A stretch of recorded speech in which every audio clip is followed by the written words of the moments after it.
This is McFly Angler.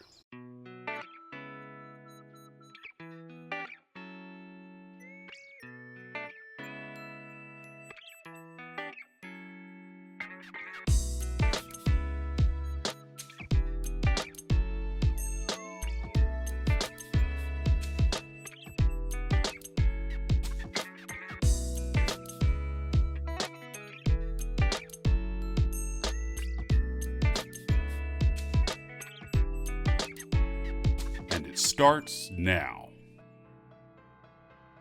We will need a jig hook and slotted bead, like these Risen 9230 hooks, and Risen tungsten gold beads. Today I'm tying a size 14 and using a 3mm bead.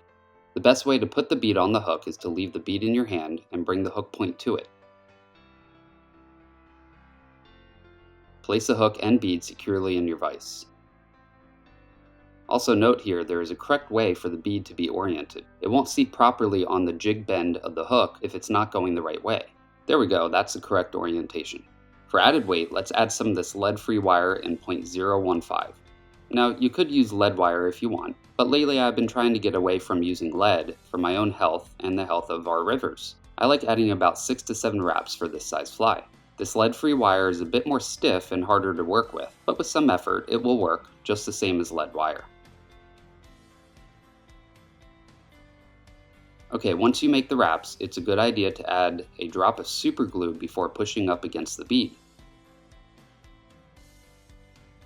For thread, I'm using Vivis 10-aught in red. You can use any color here, but usually you want something brighter for a hot spot. Okay, start your thread right behind the lead wraps, and break or snip off the waist. Then wrap up into the lead wraps to secure them further, and then tie back down to right before the hook bend to make a thread base. Then come back up to right behind the lead once again. For a tail, the common material are these CDL feathers. This is a whiting tailing pack which should tie thousands of these flies. Pull off a half a dozen or so fibers from the feather by stroking them outward to align the tips, then rip them off the stem. Measure out about a hook shank length tail, and then tie these in so the tips extend out that length from the bend of the hook. Here I'm twisting the bobbin counterclockwise to uncord the thread and make it flat. This will make a more smooth and thin body. Tie the tail down to just before the hook bend and bring your thread back up to just before the lead wraps once again. Now you can cut off the feather butt ends close. As you can see, we're building a taper here. Okay, now we need some wire. Gold, silver, copper, or whatever color you want. Today I'm using a brassy size copper wire. Pull off a few wraps from the bobbin, which should tie about 4 to 5 of these flies. Tie this wire in on one side of your hook so the tip sits flush against the lead wire. Then wrap this down to the start of the tail to secure it. For the body, we will be using some natural pheasant tail fibers. Stroke the fibers out to align the tips, and then rip off about a half dozen or so of these fibers. The butt ends will be uneven here, so let's cut off the squirrelies to make the next steps easier. Also cut the tips off as well because they're a bit fragile. Tying the pheasant tail by the tips at the start of the tail, so the tips extend out to the lead wraps. Then make tight wraps up the hook shank until you reach the bead, trying to get a nice smooth tapered underbody.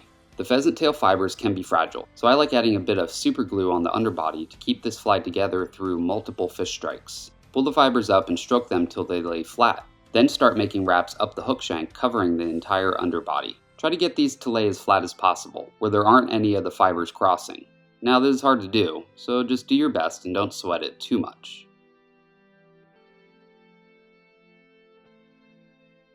When you reach the bead, then capture the pheasant tail fibers with a couple wraps over them, and then make a wrap or two in front as well.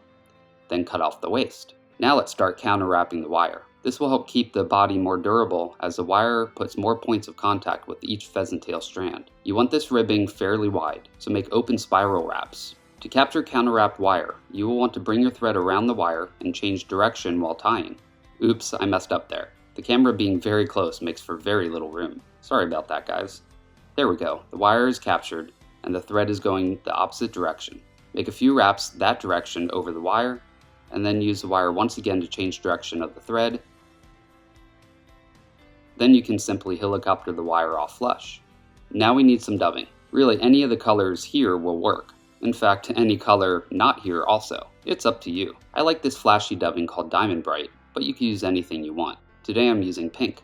Make a fine noodle onto your thread with the dubbing, ensuring it's twisted on tight.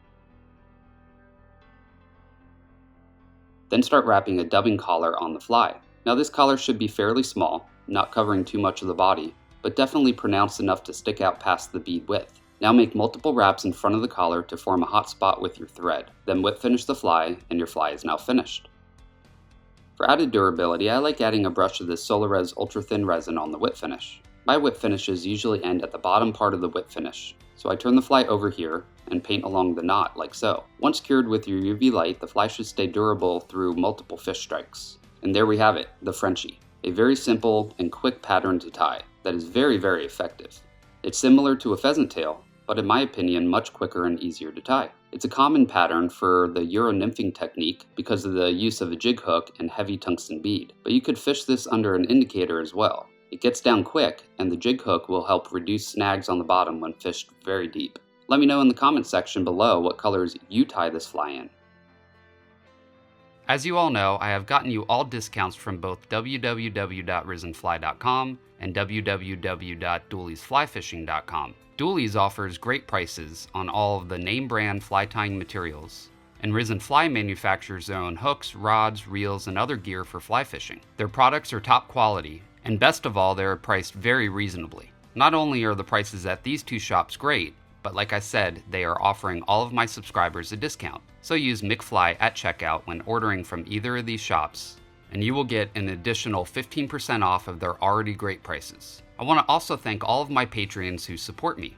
For as little as $1 a month, you can help support this channel and also get some great perks like early access to my videos, participate in live streams, and more. So go to www.patreon.com/McFlyAngler to sign up today. I also thank all of you who share all my videos with your friends and your continued support by hitting the like buttons and subscribing. Thank you for making these videos possible. I will see you on the next video. Now you go catch some fish.